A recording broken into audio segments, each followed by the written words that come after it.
A very good afternoon, a very good morning, a very good evening to everybody who is watching this video. Just welcome to Matarinda's Africa News channel. And I just want to say compliments of the new season. And thank you so much for subscriptions and watching these videos, whether we agree or we don't. Um, we just keep sharing and sharing, and I welcome anyone who wants to come on this channel and contribute, have a conversation, a debate, an argument, whatever you feel like. Let us talk about Southern Africa and things that are affecting us in Southern Africa. And today, I just want to talk about something that is really close to my heart, a topic that is really close to my heart. And I've been talking about this to those who follow me on my Facebook. You know, I've been talking about this for far too long, and I do believe that people will buy into it, if we can call it that, and help out in eradicating this scourge.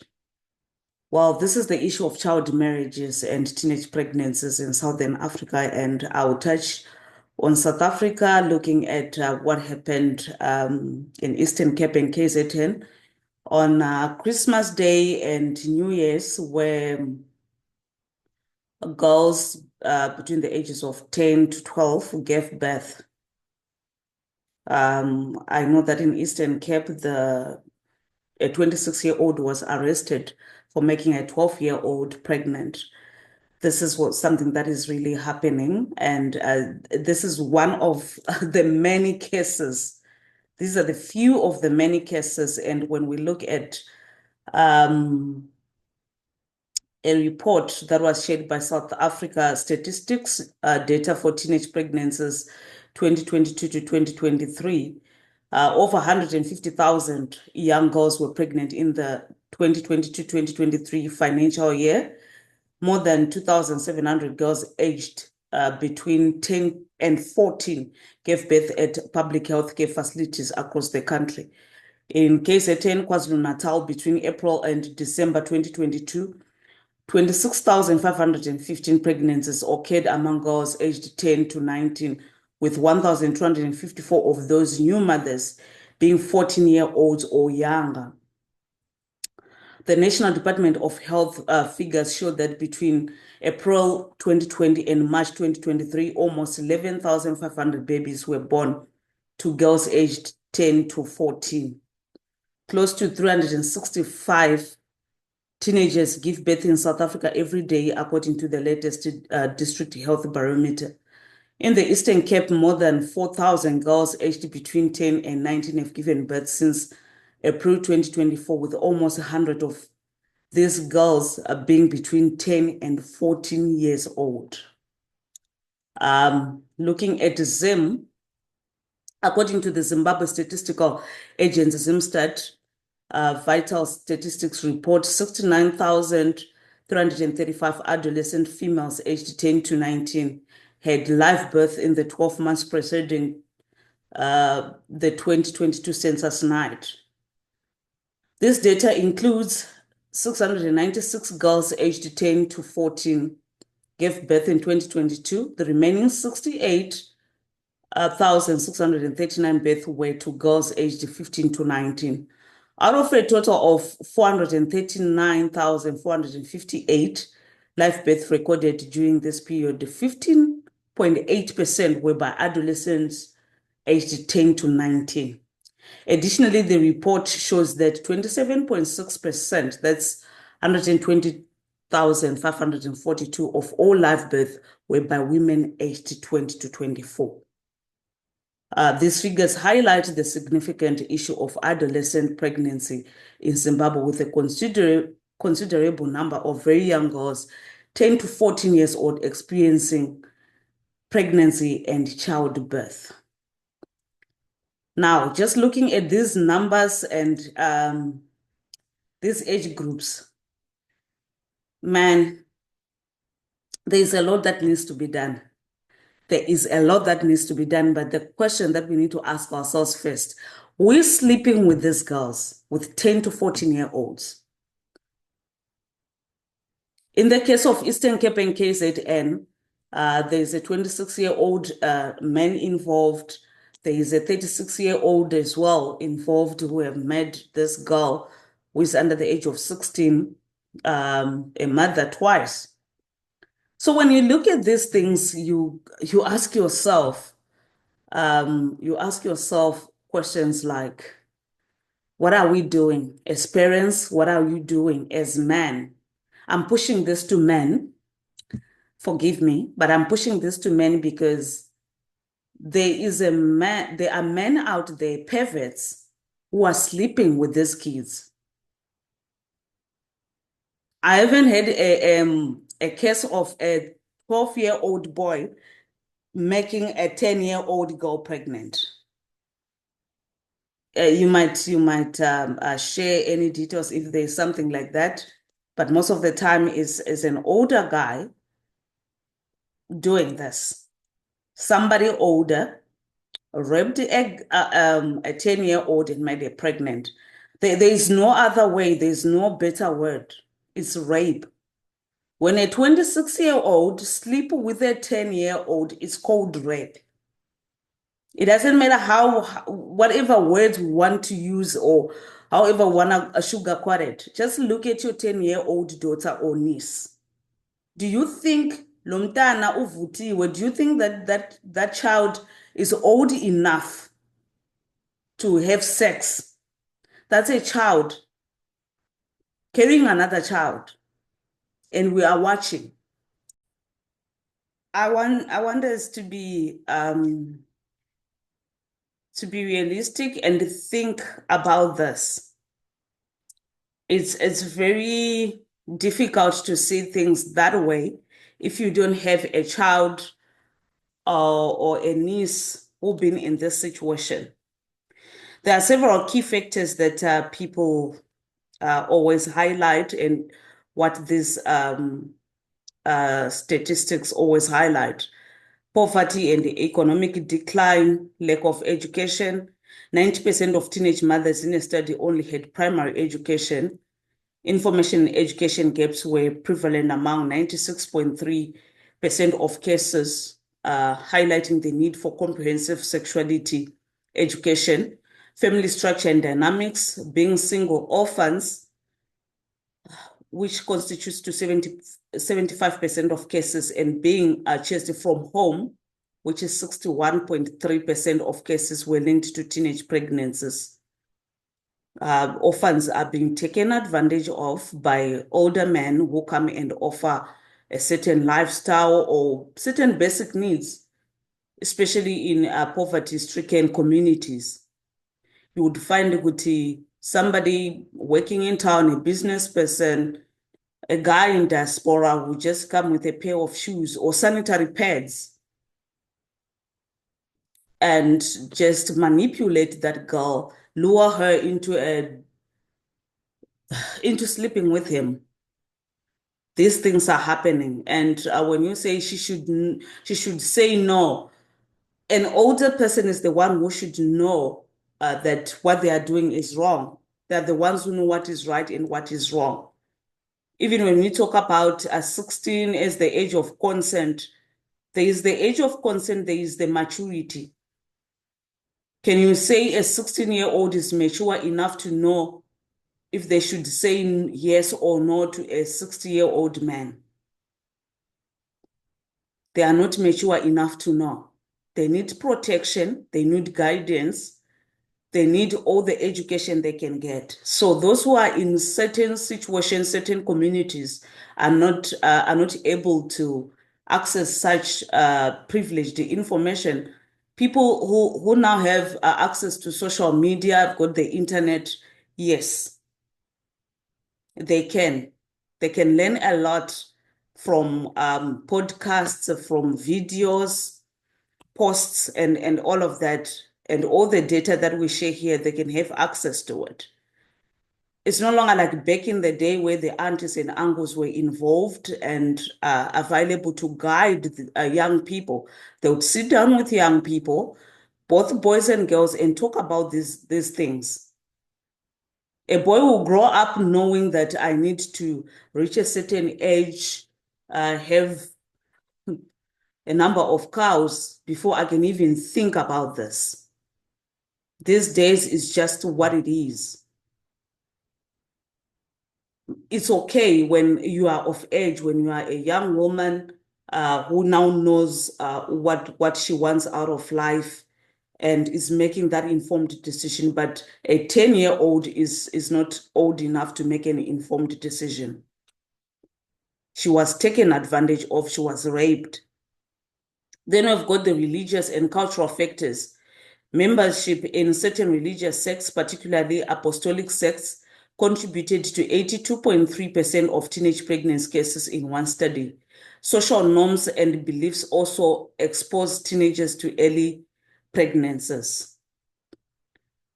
We also look into the Johanna Maranga Apostolic Church in Zimbabwe, which is known for its high prevalence of child marriages, exposing a significant number of young girls to this harmful practice.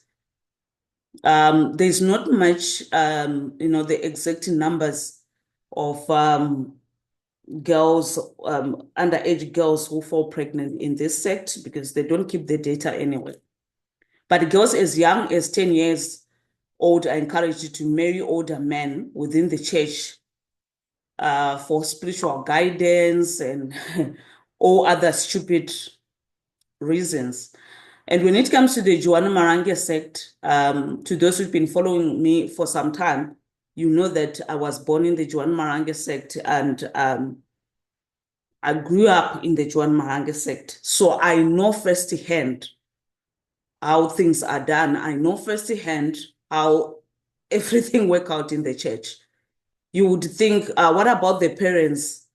The parents are also brainwashed into believing this is what it should be. There are just a few parents who can stand and say, no, this is wrong. Like, yeah, my parents stood for us really. But when it comes to other parents, they don't even have a clue what you're talking about when you say this is underage. They just believe this is how it should be. This is what Mutumwa wants. This is what is in the Bible. And it's happening day in, day out, and it's been happening for years. Everybody knows about it. It doesn't matter what the government set as age of consent. They just keep on doing whatever they want to do. The church allows sexual relationships between couples before marriage if parental permission is obtained and religious ceremonies are followed, potentially exposing very young girls to sexual activity. So when it comes to what you call a wedding, there is no such in the Johanna Maranga. It's a matter of just parents agreeing. Well, they can just agree at church.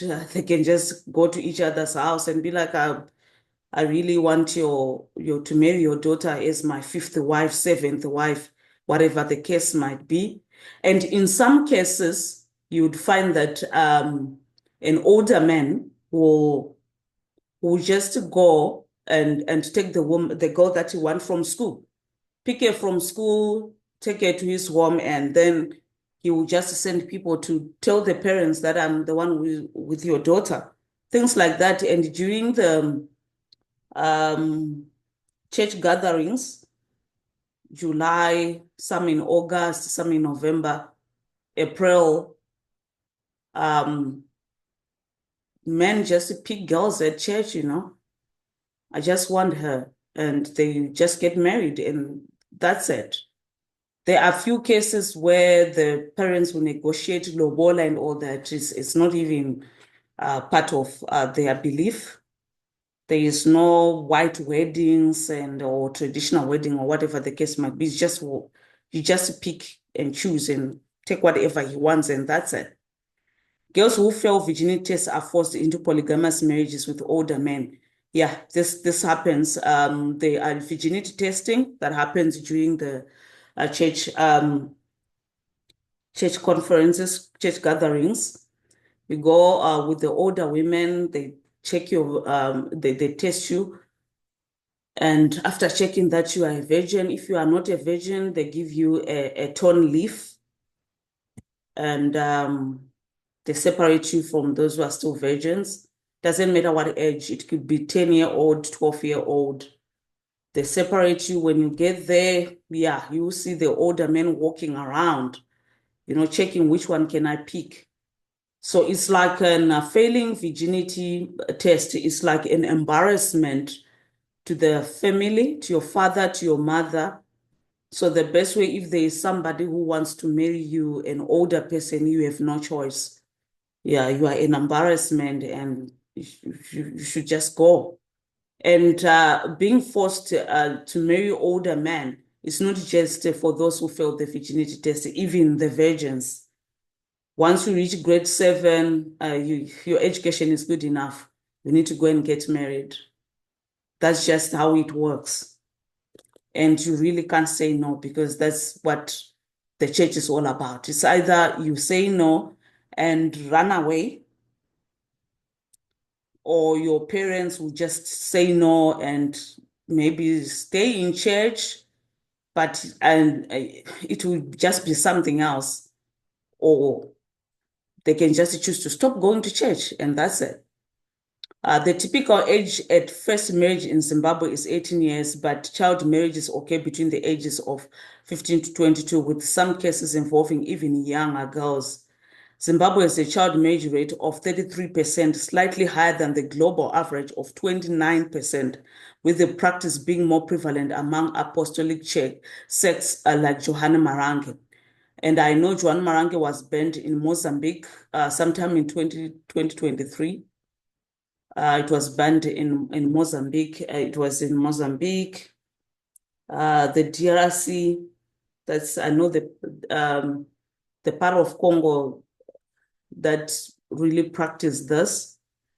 And yeah, in Zim, it's really it's really everywhere in Zim. There's a Johanna Marange everywhere. We've seen our own leaders attending their church ceremonies and all that. I don't know if they really know about what is going on where child marriages is concerned, or we should just accept that this is a privileged group that is allowed to practice child marriages.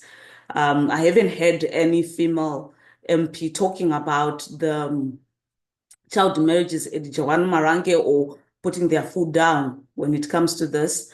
I am not sure I've heard any. If there's anybody, I would really love to connect with them so that we can continue the conversation and for us to come up with solutions to this, because it cannot go on as if it's normal.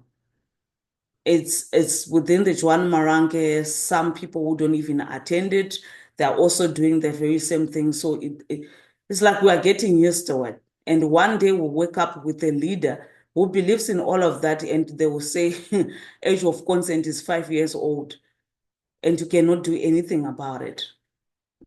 A high-profile case involved Anna Machai, a 15-year-old member of the Johanna Marange Apostolic Church, who died during childbirth in July 2021, highlighting the ongoing issue of child marriages in the sect.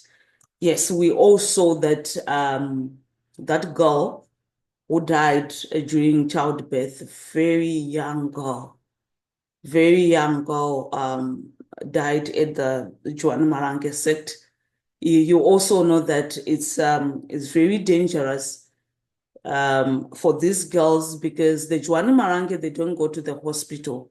So in cases where there are complications with your pregnancy, with their pregnancy, they'll just die. And the number of deaths are not recorded because they don't go to the hospital. They don't believe in going to the hospital. They don't have any data collected. They just do their thing.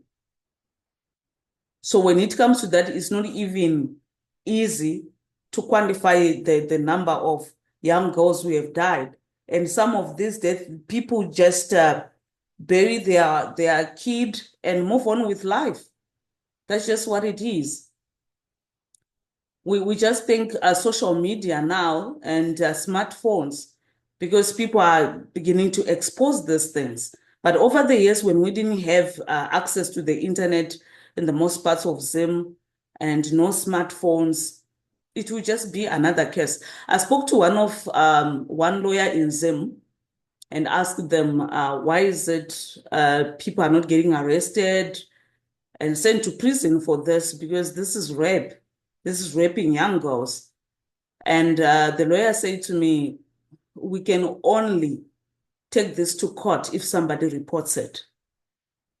So if the parent does not report anything, the neighbors does not report anything, people move on with their lives. So we need to talk about these things. I know somebody is sitting right there and thinking, we push this back to leadership. And I agree. I agree there should be strict laws, there should be harsh laws, and nobody should be above the law to say these people are special because of their religious or cultural beliefs. No. But how do we get there? We need to hold our leadership accountable. We need to remind them why we elected them. We need to protect our children. This is not just about your own child or your niece or your relative or your blood child. This is about all kids. A 10-year-old is too young to go through that. A 12-year-old is too young to go through all that. I want you guys, we have got kids, we have got daughters. Think about your 12-year-old and just take a second to think that there is a perfect out there who could be a friend at work, a teacher, a cousin, could be anybody who is looking at your 12-year-old as a woman they can sleep with. They believe Lomtana is ready for sex, is ready for marriage, is mature enough. I don't agree with this thing of girls mature fast and things like that. If women matured fast, we should be in leadership. If women matured fast, we should be driving at the age of 15. We should be allowed to vote before we reach 18. We should be allowed to own property before we reach 12. But they are called kids before all of that. We only mature on one of our body parts. Is that what we say? Are we saying women mature fast, but we're talking about not everywhere else? This is a question, guys. To every man who have got a daughter out there, this is a call for you to get involved in whatever way you can. Talking politics on social media and disagreeing because we want to push this to somebody else, it won't work. You are a citizen of the country, you are a citizen of the continent, and it is your duty to stand up and protect the children. They are the future. And I want you to understand this. You are not going to be around for long. Your own daughters can be exposed to this. Even if you are not going to Juan Maranke, or you think that I'll come waving a machete, or I'll put 17 bullets on anybody who touches my daughter. That's not how it works. Every father believes that. But look at the numbers. Just keep on happening. We need to start holding each other accountable, from our leaders, community members, friends at work. When you see another guy talking about, did you see that girl? Yeah, just give her 3 years. 3 years, she'll be fine. Just know that you are sitting next to a pervert. And these perverts are not written on the forehead. They are not written, they don't walk around wearing regalia that says, I will rape your kid. Some are well-respected people.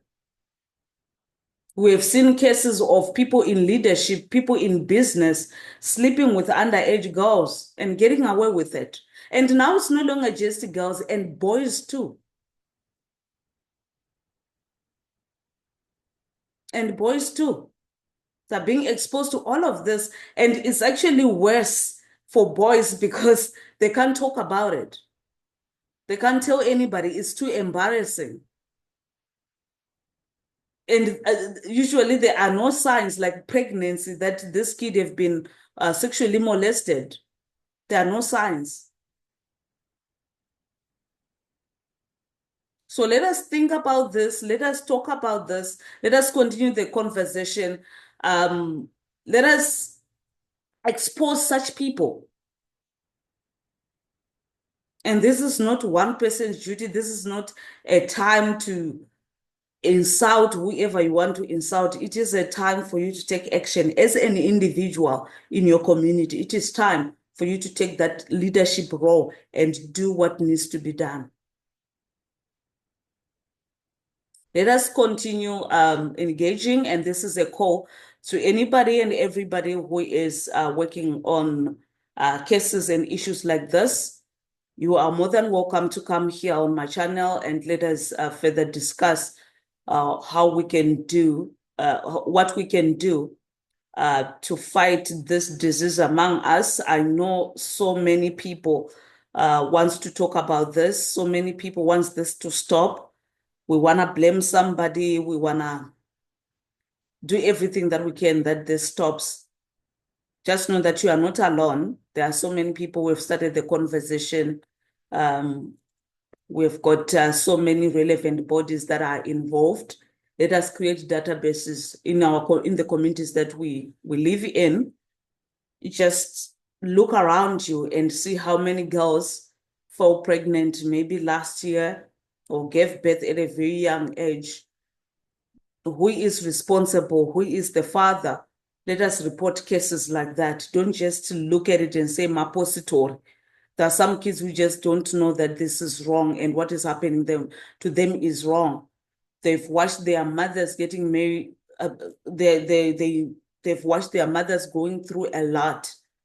They've watched their own sisters getting married at a very, very young age and know that they are next. There is no other information that they receive or that they are exposed to. So it is your duty to save a child. You look at poverty-stricken places, and you'd find that guys will use provisions to lure these girls. You will just go with a smartphone or sanitary pads, like I mentioned, some pair of shoes, some t-shirt, and that's it. If you really want to assist a young girl, pay their school fees without expecting sex from a 10-year-old as payment. Pay their school fees, teach them some skills. Let us protect these young people. Thank you so much for watching, and let us continue with the conversation. Thank you.